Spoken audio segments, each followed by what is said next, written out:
You're tuned to Home Sweet Home with Russ McClellan.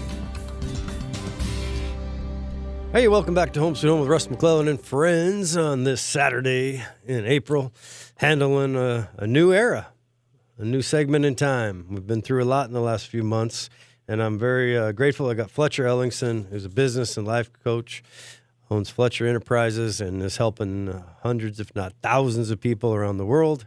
I'm very happy for your successes, my friend, and I really am grateful for you calling in. We were just talking about a little bit last segment about what's kind of going on, kind of from an analytical perspective. You know, why are people doing what they're doing, and maybe what we could do now is how do we stop and how do we interrupt this pattern that's maybe not so positive, and what are some things people can do to really, if they were going to listen to this show today and say, okay, from this moment forward, I'm going to take control. Is there some steps or plans that you could help them with, Fletcher? Yeah, absolutely. So it really comes down to what we're putting our attention on. Whatever you put your attention on, that becomes your point of attraction. So whatever you focus on, you feel. We gave the example of being in the movies, and you feel whatever's going on the screen in front of you, right? So if we know that's how our mind works, we now have to become super responsible and intentional about where we put our attention, where we put our focus. And I'll give you the easiest way to do that. Get around other people who have the results that you want, period.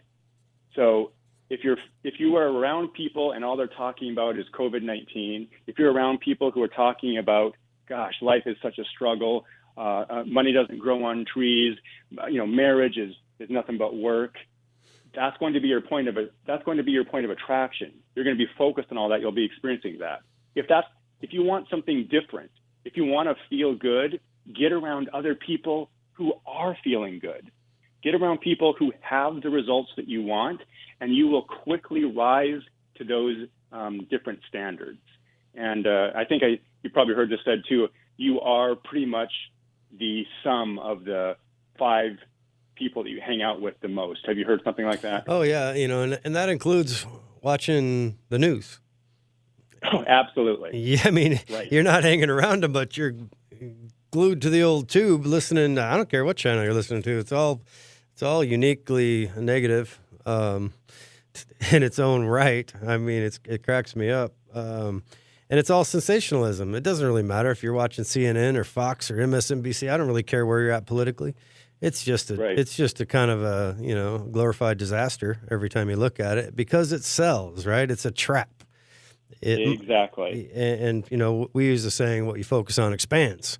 So if you like negativity, then keep focusing on it because it's going to breed. It's great for your mind, right? Eventually it leads to depression and, a lot of isms like alcoholism and, things like that aren't good. Yep. I mean, especially now.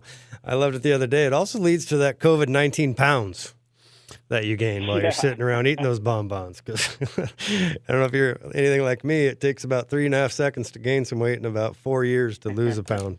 So maybe now's a good time to start changing your cycle. So what would you recommend to people that, if they think about, okay, well, yeah, I guess I know what's more of like in the weeds, like what would I do to think about who is positive, or maybe is there some things to brainstorm around that to help people? Yeah. So, I mean, social media has been a blessing and a curse, but focus on where it can serve your life. There are so many groups right now online that are all creating positivity and feel-good experiences. So go on to Facebook or your social media platform, and you can do a search on groups that have a positive outlook, and join that and get around people who are expressing wins. Like one of the things that we do all the time in my curriculum with my clients, when we start off a call, the first thing we do is go over wins. What's working well? Count your blessings.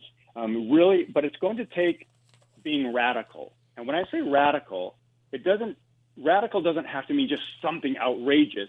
Radical can just mean something that a new action that I haven't taken previously.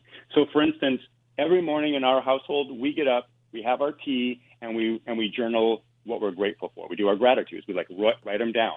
Amy does a meditation every single morning. I'm not quite as disciplined in meditation, but I do meditation most days. But so for some people who don't do gratitude or don't have a meditation practice, something radical would be to get a journal and begin recording gratitudes. And that, again, is going to create an emotional response in your brain, because what you focus on, you feel. When you're focused on what you are grateful for, all the blessings in your life, your body then begins to release all the feel-good chemicals, like the dopamine, which is called the happy hormone, right? The serotonin, the endorphins, the oxytocin. And you have this incredible pharmacy in your mind that you can literally tap into on demand. Yeah, isn't that crazy? We can create our own narrative, essentially, of what life is, regardless of the situation. You know, it's kind of like when people talk about our first world problems. And I'm one of those guys, people can get annoyed with me sometimes because I've developed this practice in real estate where I've seen ups and downs and all arounds. And I tend to kind of say, well, you know, I can't really feel too sorry for myself because I'm not sitting in a cave in Afghanistan. I mean, to me, that's how I do it. But other people, you know, they're like, that doesn't even make sense. You know, it's not real. Russ, you shouldn't even use that example. I go, well, that's just for me. You know, it's just when I start to feel sorry for myself, I'm like, hey, man, there's people out there that have a lot worse than I do. So let's not, you know, let me not freak out about this. And it's real. I mean, people are really getting laid off. People are really missing paychecks. People are really going to be facing some difficult times. And one of the things that's challenging is if you've never faced that before, it can be very real. So it shouldn't be minimized. Is there some tactical maneuvering about the people that are really starting to swarm inward about, you know, maybe they've never missed a payment in their life and they're about to miss one? Is there some things to keep that under control where it's, you know, don't overreact to a temporary scenario, right? Temporary pain with anything permanent.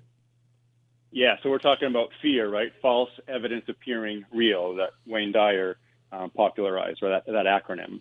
And so, if you're about to miss a payment, it could be easy for you to make up a story in your mind, like, oh my God, this is it. It's all going to spiral down from here. We're going to be bankrupt and homeless. No, that's allowing your future fears to really take over. And that's a dangerous place to go because, again, your body is going to respond chemically to that. Our emotions are chemical responses. So your body's going to respond chemically to that. Once you're in fear, once you're in anxiety and depression, you can only take actions that align with those emotions, which is why we have to realize, oh, hold on, I might be missing a payment, or I am going to miss a payment or two, but we have to nip false evidence appearing real in the bud. We've got to be like, okay, that's what's going to happen, but who am I? I'm responsible, I'm capable, I'm flexible. So during this time, if you're going to be going through some hardships, and there are many people going through hardships, we have to define ourselves with massive intention.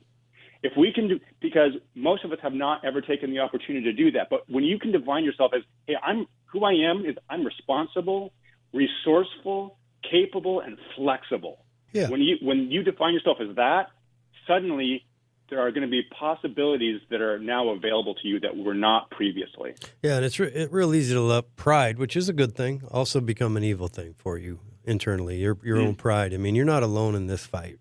There's a lot of people going through some tough times, and when we unite, we do better when we unite around that positivity. For people that don't have social media, which, you know, there are still some, and maybe another way, could we just pick some people that we know that tend to, whether they have it together or not, they seem on the outside like they have it together, maybe just pick up a phone and call them. And I found that people that are doing that with our leadership in our company and have called me and others in our firm that are there to help. For the most part, we try to teach abundance versus scarcity in our mindset.